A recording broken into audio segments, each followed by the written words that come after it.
What's going on, everybody? Welcome back to the Turn the Jets podcast. I'm your host, Will Parkinson, at WillPod11 on Twitter, Instagram, and TikTok, all 32, TOJ Talks, the entire gamut of the resume.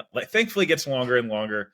Joined by Joe Caporoso, head honcho. A lot of news this week, Joe. How we doing? How we feeling? I'm doing well. It's been the busiest week of the year, maybe. I mean, I'm trying to think of the Tyron Smith and Mike Williams weeks so far, but I think this takes the cake. It's been a hell of a 72 hours for the Jets, and hopefully something we look at as a turning point of the season. Yeah, I want to guess you and Connor, did a great job, and on, I guess that was Tuesday now at this point. Quickly before we get into Jeff Ulbrich's first real press conference, the meaningful one, a lot of things announced, and we're going to be doing a home and home. Half this will be on the TOJ feed, half this will be on Badlands. Now you've kind of had it marinate for 48 hours-ish at this point. You feel better about the decision, worse. Again, none of this matters because if they go out and get steamrolled on Monday, who cares? But yeah. As of the last 48 hours, where you kind of land on this whole kind of situation? I feel better about it, I would say. I felt good about it initially. I was surprised, very surprised, but initially happy with it. And I like that there was more to it than just firing him and promoting Ulbrich. I like that they made the change on the offensive side of the ball. I like how Ulbrich came off in the preliminary press conference, which we'll talk about more. And nobody thinks Todd Downing is a cure-all for everything, but he will be better than Hackett because you can't be worse than Hackett. And I think all the right beats are being hit out of the locker room at this point. So, look, I still want Devontae Adams. I still want resolution to Reddick. That stuff's not going to happen before the Bills game. Everything is, on to next week there. But I feel good I felt even before they fired Saleh, I feel good about how they match up with Buffalo, especially with how banged up Buffalo is right now. It just feels in general like a real moment where they could win a game, truly get themselves in first place. And with all these changes, just change the energy around the season, because rarely the Jets do this, but they did something, I would say, like a little early versus a little late. And it felt like the Jets could really be headed to like 2-5. And maybe this is what stops the bleeding. And we're talking about them in a few weeks. All right, they're 6-5. They're 6-4. They're roughly where we thought they'd be anyway. So I feel good about it. I think it was the right decision. And I think if you don't think it was the right decision, you likely have not watched that much of the Jets this year. Yeah, no, a couple different things you hit on there. And again, we talked a lot about this. So if you missed Tuesday's episode on Badlands and TOJ feed, obviously make sure to catch up there. I felt like the energy, and you guys talked so much about this on Sunday. The energy feels different around the team, and I don't think it's like fluff, fake stuff. Like we had the drama around Rodgers and his McAfee appearance, and I thought Aaron came off pretty genuine. Like look. Do I think Aaron Rodgers had some idea of that Saleh's job was on the line at some point? Yeah, I do. I don't think Aaron's extremely smart. At the same time, I think Woody Johnson's who Woody Johnson is, and if he woke up, he could have had a conversation with Aaron. He's like, hey, man, there's a lot of pressure. We got to start winning some football games. Yeah, I know I got to play better. Everyone's job's on the line. And Woody woke up on Tuesday morning and said, F this, I'm firing this guy. Screw it. Like, I don't care. It wasn't political. It wasn't anything like that. It was literally a billionaire dude doing what billionaires do and saying, I have the biggest blank in the room by my bank account. So I think that the frustrating thing that's kind of the narrative. And again, it's not surprising necessarily, but we've talked a lot about this, is for the last 18 months, Joe, in particular, and really over the summer and the springtime when, we're doing a million different pods on previewing the season, what this move means for what, it was always, Saleh's not really a great coach. Like that was always the sentiment nationally, even locally. He had a really rough start to the year. And then all of a sudden it's like, damn, I feel so bad for him. How can they get fired? Like, yeah, I feel bad for any guy getting fired. I just, like, Jeff Ulbrich's been working his entire life for this type of shot, and he's been the defensive play caller. I know no one likes to give him credit, but he's been the defensive play caller for the last 4 years here, and he is beloved in that room. Michael Carter signed his extension. Who was in that room? It was Marco Emmanuel, Antonio, and then, Jeff Ulbrich. So I just don't like the – like, can we be consistent? I tweeted out before, like, everyone wanted Hackett. He's the worst play caller in football. They demoted him, and everyone's like, well, Todd Downing sucks. You're like, which is it, dude? Like, is this a good move or a bad move? Before we get in, as we get into Ulbrich's presser here, like, I thought he came across like the first presser on Tuesday, I guess it was like an emergency 10 minutes. Hey, I'm the coach. I love Robert.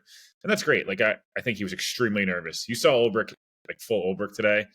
Um, we want to be violent. Like, he was very Dan Campbell-ish, very, and I'm not, again, I don't want to put that pressure on him, but it's that same, I was a player in the league. I was not a superstar.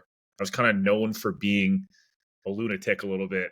And that's my brand, and that's who I am. I like the line. The biggest two lines to me, and Joe, I'm curious your reaction on it, was one, talking about infusing his energy and attitude into this offense. Todd Downing promoted, and Jeff Ulbrich's attitude means the Jets are probably going to run the piss out of the football.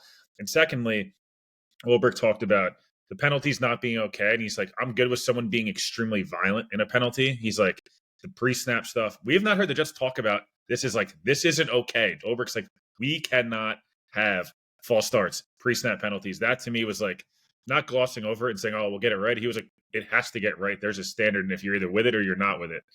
What do you think overall of his presser, this afternoon? I liked it. I thought he seemed a lot more confident and comfortable today, which makes sense. I'm sure he was just as surprised as everyone else by the news on Tuesday. It's hard to be put in that spot. Saleh hired him. I'm sure they're close. I'm sure he felt bad for him while also being very excited about the opportunity. That came through more today. And it's good that he made the imprint of following through, whether this was going to happen or not, changing the play caller. And it's good that they're mindful of the pre-snap motion, the need to establish some version of a running game. And I think we'll see a different looking offense. Downing has his flaws, but I stick to my comparison. Like, it's an old egg salad sandwich versus eating a shoe. Like, Hackett was a different level of bad. I think Downing could be like your standard replacement level, like below average offensive coordinator, whereas Hackett was unquestionably the worst one in the NFL. And the fixes for the Jets aren't that complicated. It's a little more pre-snap motion, a little more two-back sets, moving Garrett around a little more, having a better feel and flow for the game, particularly in short yardage. These are solvable things that you don't need to be Kyle Shanahan to figure out. So they could be like 10 or 12% better. That makes a difference. They lost 2 games by 1 possession. 10 or 12% better is enough to be 4-1 right now. So I agree about running the piss out of the ball. How they beat the Bills in the past, especially the game 2 years ago, they ran the ball up and down the field on them. And that's how the Ravens beat them this year. I think that is going to be a lot of what we see. And I don't know if it's going to be different formations, different tight end utilization, no more Brendan Bates, please. But I think you're going to see a ton of Breece Hall and Braylon Allen. And if there is a get-right game for Breece, just like last week was a get-right game for Garrett, this is going to be it. And I think they're going to come out with their hair on fire. There's no doubt about that. Now, can they play with some controlled chaos and not get a personal foul every other play because of Deion Dawkins? That remains to be seen. But they're getting Buffalo at the right time, right? Shakir's banged up. Cook's banged up. Those guys might not play. Josh Allen is definitely not 100%. He probably shouldn't be playing coming after that hit last week. It's a good time to get them. And the Jets are, this game will probably be near a pick 'em by kickoff. I think most people will be picking and expecting Buffalo to win. But the Jets have played well against Buffalo at MetLife. So it's going to be very close, just like the last 2 games were. And if you win it, the whole season's in front of you. 11-game season, you start fresh, you're 3-3. You go over 500 the rest of the way, you're probably going to win the division. And it's right, it's there for the taking. So it should be a fun environment Monday. Yeah, 2 things before we hop on to, 2 other points Ulbrich talked about today. And again, I know it's a presser. I know it's a lot of, we're speculating and talking about something that, look, some guys' pressers are great, some aren't. It doesn't really matter from that perspective. But from an injury perspective, you mentioned the Bills. The Bills are in a rough spot right now. We're in a rough spot losing Milano. They're extremely light through the spine of their defense. Ed Oliver did not practice today as well. Bernard's been missing. There's a lot of stuff there. The safety group there is one of the worst in the NFL, in my opinion, on tape. Nothing to do with the great stories, but the actual on the field stuff, those are guys you want to run at. Taylor Rapp seems to get hurt every single time you tackle somebody. Ulbrich talked about guys coming back, and CJ Mosley is probably, in my opinion, closer to playing than not. But if they told me they waited 1 more week, I wouldn't be shocked. Waited to get him on the grass, and the Steeler game, you need CJ 100% because that game's going to be literally a bloodbath. Michael Carter, we'll see. If you ask me right now, I would be kind of surprised if he played. Personally, just the hamstring, he's had the ankle. Like, I don't know you need him in this game, but if you didn't have him, I'd rather have him for the rest of the year than lose him for a week. That's why he probably should have not played earlier in the year when they're playing run first teams and he wasn't on the field fully. Anyways, Lucky Fotu is going to play in this game, which is a big thing that he was literally signed to help this run defense. And lastly is Morgan Moses. And if you watch the presser, the way Ulbrich reading the names, look, this guy loves Michael Carter, right? They just extended him. Loves CJ. That's the captain of his defense last word. Just Morgan Moses. Oh yeah. He's back. That dude sets a tone. I think part of what Morgan Moses is at this point is great. He's a solid tackle. I think he's like the 15th best right tackle. But he's like top 3 toughest dudes in the league. And if you notice he goes out and a lot of the offensive line getting pissed at guys that are hitting Rodgers late kind of went away a little bit. John Simpson wasn't so aggressive in going in back route. It's not anything against those guys. It's just like, I feel like Morgan sets a tone. And how big of an addition is he? No disrespect to Olu. He's playing out of position in his first 2 NFL games. But don't you feel like the Moses addition, we have not talked enough about him coming back this week? Absolutely. I think he's one of those guys, kind of like Mosley on the defensive side of the ball, like that veteran who brings a style of aggressiveness and violence that part of the ball, that part of the offense needs. And they miss him. They miss his style of play. Olu's going to be fine, but it's a tough start to his career with those matchups and playing out of position, like you said. Moses will be an actual upgrade for right now and just brings a different mentality.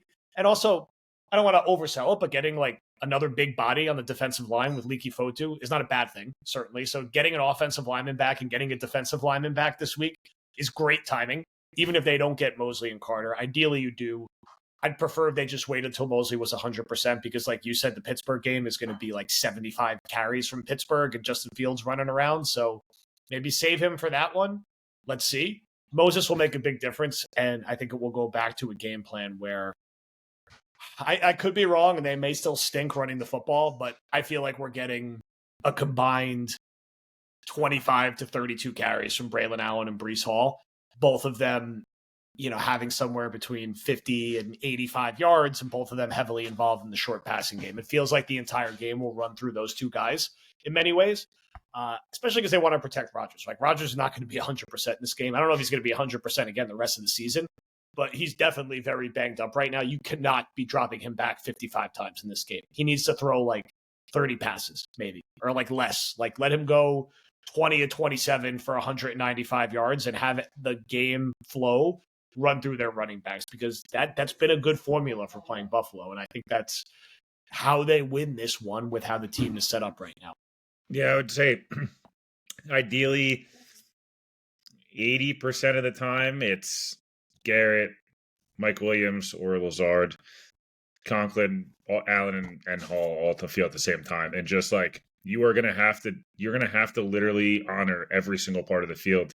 We're gonna hop over to the Badlands feed now and do a quick 10 on what Todd Downing, what the offense could look like, and a little bit of what DUI Todd's. I love doing a special podcast about Todd Downing on a Thursday night. A special pod going from Martini Nate to DUI Todd.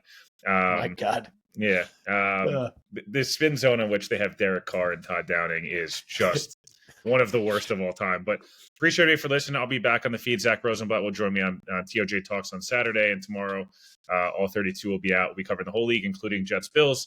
So make sure you guys are tuned into that, and we'll talk to everybody soon.